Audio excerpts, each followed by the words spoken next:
அஸ்ஸலாமு அலைக்கும் வரஹ்மத்துல்லாஹி வபரகாத்துஹு. பிஸ்மில்லாஹிர் ரஹ்மானிர் ரஹீம்.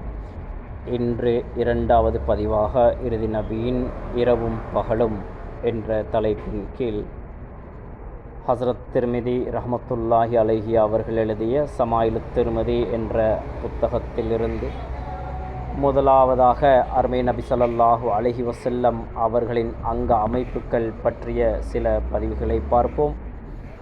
அனஸ் ரலியல்லாஹு தஆலா அன்ஹு அவர்கள் கூறியதாவது, நபி ஸல்லல்லாஹு அலைஹி வஸல்லம் அவர்கள் அதிக நெட்டையானவர்களாகவோ குட்டையானவர்களாகவோ இருக்கவில்லை.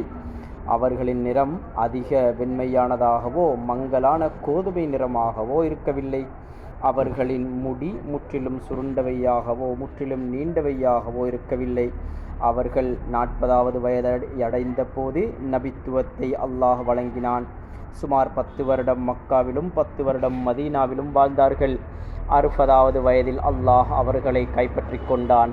அப்போது அவர்களின் தலைமுடியிலும் தாடியிலும் 20 நரைமுடிகள் கூட இருக்கவில்லை.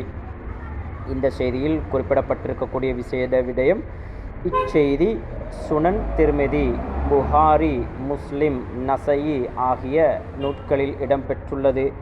நபி ஸல்லல்லாஹு அலைஹி வஸல்லம் அவர்கள் நபித்துவத்திற்கு பிறகு மக்காவில் 13 வருடமும் மதீனாவில் 10 வருடமும் வாழ்ந்தார்கள் என்றும் புகாரி, முஸ்லிம் உட்பட பல நூட்களில் இடம்பெற்றுள்ளது.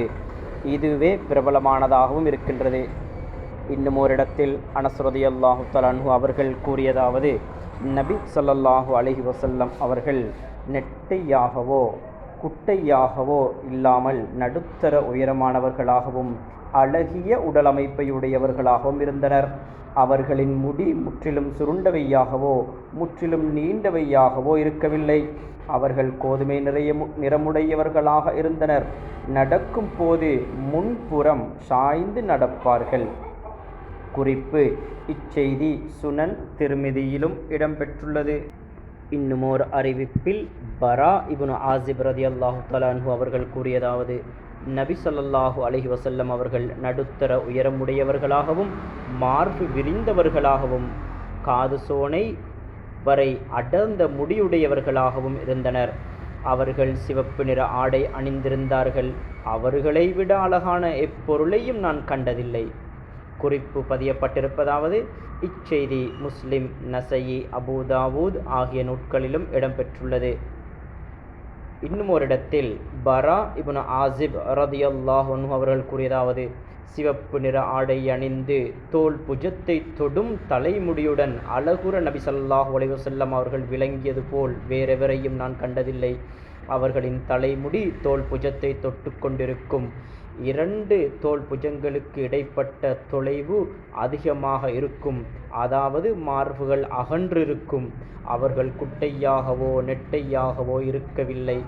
குறிப்பு: இச்செய்தி சுனன் திர்மிதி, புகாரி, முஸ்லிம், நசஈ, இப்னு மாஜா ஆகிய நூட்களிலும் இடம்பெற்றுள்ளது. இன்னுமோர் அறிவிப்பில் ஹஸ்ரத் அலி ரலியல்லாஹு தஆலா அன்ஹு அவர்கள் கூறியதாவது, நபி ஸல்லல்லாஹு அலைஹி வஸல்லம் அவர்கள் நெட்டையாகவோ குட்டையாகவோ இருக்கவில்லை. 2 உள்ளங்கைகளும் 2 பாதங்களும் சதை பிடிப்புள்ளதாக, அதாவது உறுதி வாய்ந்ததாக இருக்கும். தலையும் மூட்டுக்களும் பெரிதாக இருக்கும். நெஞ்சிலிருந்து தொப்புள் வரை கோடுகள் போன்று முடிகள் இருக்கும். மேடான இடத்திலிருந்து பள்ளமான இடத்திற்கு இறங்கும் போதே அடியெடுத்து வைப்பது போல் அடியெடுத்து நடப்பார்கள். கால்களை தேய்த்து கொண்டு நடக்க மாட்டார்கள். இவர்களை போன்றவரை இதற்கு முன்பும் இதற்கு பின்பும் நான் கண்டதில்லை. இச்செய்தி சுனன் திர்மிதியிலும் இடம்பெற்றுள்ளது. இன்ஷா அல்லாஹ் இதனுடைய தொடர்ச்சியை மீண்டும் 3வது பதிவிலிருந்து பார்ப்போம்.